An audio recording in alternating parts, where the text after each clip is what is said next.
Olá, meus queridos. Estamos aqui, para a nossa última aula do capítulo 3. Estamos aqui na última igreja, igreja de Laodiceia. Eu quero falar para vocês, quero contextualizar aqui um pouco antes da gente entrar na parte dos versículos. O nome Laodiceia, Lau, que vem de Laos, que quer dizer povo, contexto do povo, e Diceia quer dizer governo, né? Deixa eu contextualizar, ver se é isso mesmo, para não dizer nenhuma palavra errada aqui na nossa aula, né? Então, Laos, que significa povo comum, e Diceia, que quer dizer costume ou opinião do povo. É uma igreja democrática, né? É uma igreja que, pelo seu próprio nome, é uma igreja que não dá o devido valor aos seus líderes, onde quem manda é o povo, quem governa é o povo, o líder da igreja ele tem que submeter à opinião e ao governo do povo, né? A voz de Deus, ninguém quer ouvir. A voz do povo, todo mundo tem que ouvir. É aquele tipo de igreja onde a voz do povo é a voz de Deus.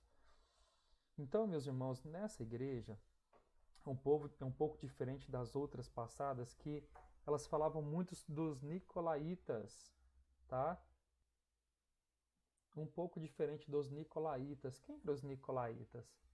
Os nicolaítas era aquela, como nós já expressamos em algumas aulas atrás, era aquele povo onde o clérigo, onde a liderança da igreja, o clero da igreja é que mandava e o povo não tinha nenhuma opinião.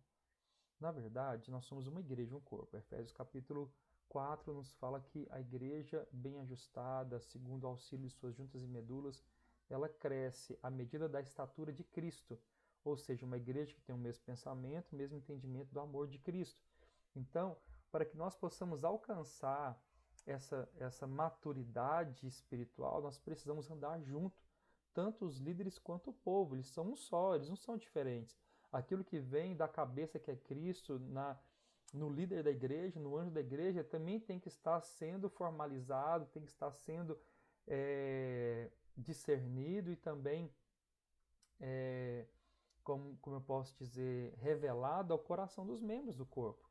Ambos têm que andar no mesmo pensamento, ambos têm que ter a mesma revelação, porque senão não cresce. Então devemos tomar esse cuidado, tá? Para a gente poder então começar a falar, lembrando que nós falamos um pouco sobre o tempo, né? Profeticamente, vimos aí que a última igreja de Filadélfia do século 18 e 19, a igreja do avivamento, a igreja da intimidade, da comunhão, onde a liturgia ela deixa de ser morta, deixa de ser uma liturgia fria. Você não está indo no cemitério, porque a gente tem igrejas que nós vamos que parece que nós estamos no cemitério. O louvor frio, não se bate palmas, não se tem alegria, não se tem entusiasmo, não se tem adoração, só se tem algo frio, mecânico. Parece que valoriza mais a liturgia do culto do que mesmo o relacionamento com o próprio Jesus. Então não quero dar nomes aqui, mas características das igrejas para a gente poder, né, focar em nós. Né? Nós precisamos ver em nós o que precisamos corrigir, se temos agido assim, que possamos mudar o nosso coração.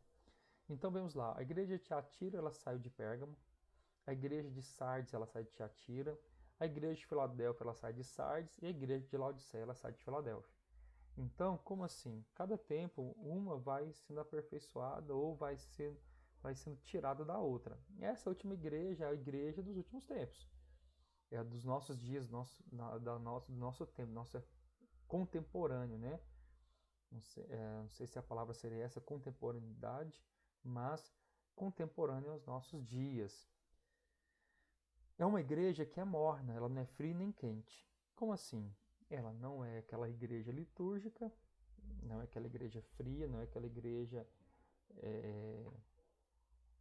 ortodoxa, mas também ela não é aquela igreja fervorosa, ela não é aquela igreja de intimidade.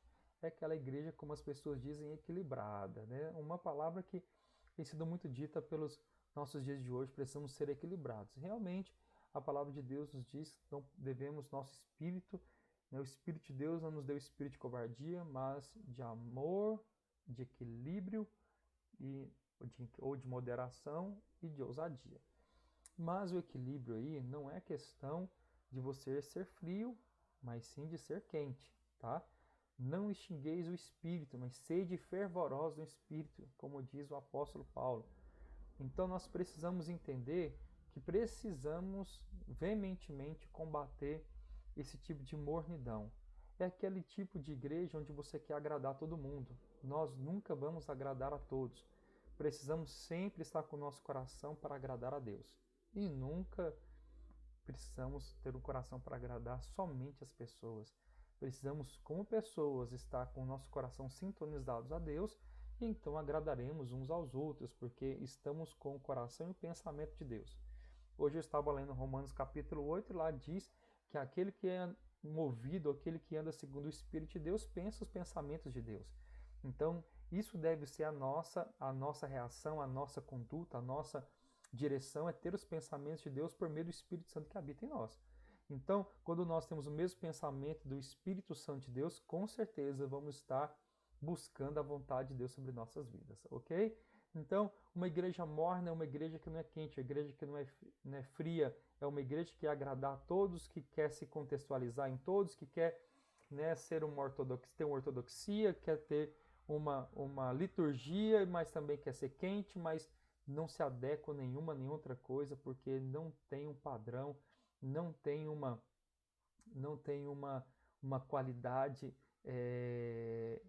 exercida de uma maneira veemente, mas sim quer ser aquela igreja de todos, e muitas vezes nós não vamos ter essa qualidade. Jesus não foi, ele foi reconhecido por todos, até os seus inimigos, até mesmo eles reconheciam a sua autoridade, mas ele desagradava muitos deles, assim como João Batista e quantos outros irmãos aí, apóstolos, que assim foram nos seus tempos. Precisamos ter essa qualidade de amar o Senhor sobre todas as coisas, ao próximo como a nós mesmos, mas sempre seguir a direção do Espírito Santo. És morno, não és frio nem quente, então o Senhor está a ponto de vomitar. A mornidão, ela faz com que Deus vomite esse tipo de reação. Deus não gosta, não se agrada do morno. Você tem que ter o equilíbrio, mas tem que ter uma visão forte da palavra de Deus, uma visão forte e veemente daquilo que Deus te deu para você crer, profetizar, alimentar, adorar. Ou seja, você precisa ter embasamento e força para você seguir a direção de Deus na sua vida, tá bom? Então, que em nome de Jesus você tenha isso no seu coração. Outra coisa que nós podemos ver aqui, que ela é rica.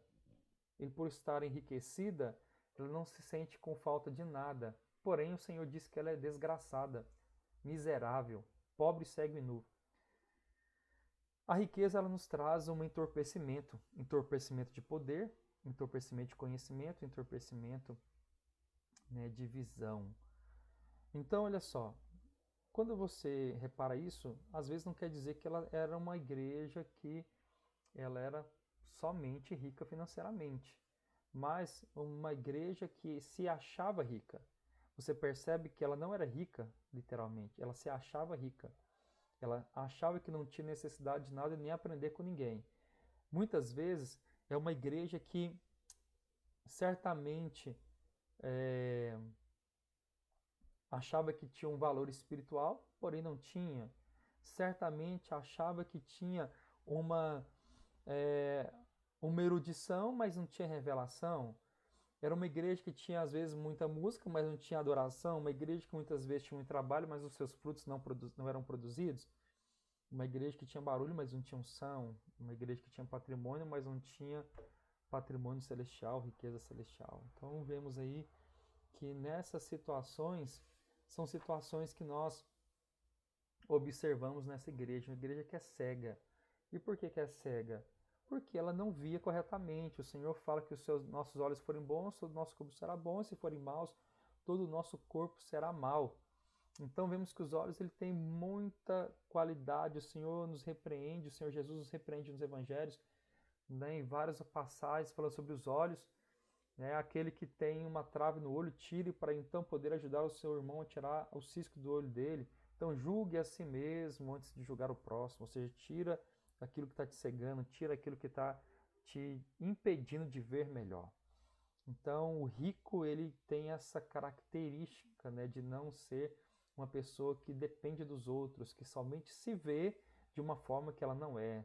Não tenha uma posição ou uma visão superior a que você é, como diz Romanos capítulo 12, onde diz, olha, não se veja como alguém superior que você é, mas tenha uma visão equilibrada de você mesmo, nem superior e nem inferior. Então essa igreja ela se achava demais, que não prestava de ninguém. Mas nós, como igreja, precisamos um dos outros, tá? Nós nos completamos uns nos outros. Então vemos aí que ela estava também nua. Nua, olha só, ela estava sem vestimentas. E quando a gente fala sobre vestimenta, como se trata de uma igreja, não se trata de salvação, não se está falando sobre uma igreja que é uma igreja que não era corpo, é uma igreja que é corpo, porque senão o Senhor não estaria falando com ela. Uma igreja que foi salva, que foi lavada pelo sangue do Cordeiro. Mas uma igreja que está nua. Você lembra quando, né, o Senhor ele chama as pessoas para a sua festa das bodas? Que tinha pessoas que foram chamadas, convidadas, mas não estavam com suas vestes adequadas. Pois é, a salvação ela tem uma veste que nós já falamos sobre isso, que é uma veste que é de graça, ela é dada. Mas, porém, as vestes nupciais é umas vestes que ela é tecida e compradas com obras de justiça. Elas são chamadas de vestes de justiça, como está escrito em Apocalipse 19. Então, lembrando que ela é tecida pelas nossas obras que são de pedras preciosas, obras que são de prata, de ouro, de pedras preciosas, obras que têm ali o seu quilate, né, que tem o seu valor. Não de feno, de palha, onde o fogo queima, e nem de madeira. Então, você percebe que ela estava nua, porque ela não estava tecendo nenhum tipo de obra que estava qualificando ela para vestir as vestes de justiça do Senhor. Aconselho-te, olha lá, que compres ouro provado pelo fogo. Ouro na Bíblia significa glória de Deus, ou seja, compra a glória, deseja a glória, busque essa glória, lembrando de Isaías, se não me engano, 55 ou 58, não me lembro a referência muito bem, mas fala assim, ó, compra de mim de graça. Compra de mim de graça. E aqui também fala, compra de mim de graça, ouro puro, ouro provado pelo fogo, ouro que representa a glória de Deus. Oh, glória a Deus. Que nós possamos ter essa glória de Deus, essa visão da glória de Deus, esse fogo intenso, desejoso por mais de Deus, para que te enriqueças, roupas brancas para que te vistas. Olha aí as vestes de justiça, de linho finíssimo, e não apareça a tua vergonha, a tua nudez, e que tu unja os teus olhos com um colírio para que tu vejas melhor. Nós precisamos, né, estar cobrindo os nossos olhos com o colírio dos céus, com a chuva dos céus, com a água dos céus, para que nós possamos ver, né, de maneira pura, de maneira agradável ao Senhor. Eu te repreendo e castigo a todos quanto amo. O Senhor está dizendo ali que ama essa igreja, que ama esse povo, pois Ele é zeloso e está pedindo arrepende-se, está mandando arrepende-se. Arrependa, povo, arrependa, irmãos, arrependa, igreja. Vamos nos arrepender para que possamos, em nome de Jesus, alcançar um coração excelente. E ele também fala que eis que estou à porta e bato. Ou seja, que igreja, que povo de Deus é esse que está deixando Jesus de fora da sua casa? Ou seja, Jesus deve ter a doutrina, deve ter a palavra, deve ter uma ortodoxia, uma liturgia, um louvor, mas Jesus está fora do coração.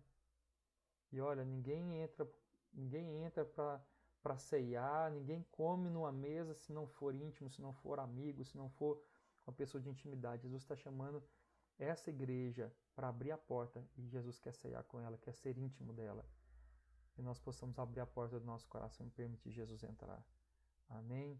Que em nome de Jesus nós possamos vencer, pois com, né, essa vitória nós alcançaremos, né, com o Senhor o seu trono, assentaremos com Ele no seu trono, assim como Ele venceu, nós também venceremos e assentaremos juntamente com Cristo e com seu Pai no seu trono. Amém? Então, fique para você essa mensagem, fique para você essa palavra. E nós encerramos aqui, né, a aula sobre as igrejas de Apocalipse, capítulo 2 e capítulo 3. Que Deus te abençoe. Forte abraço em nome de Jesus.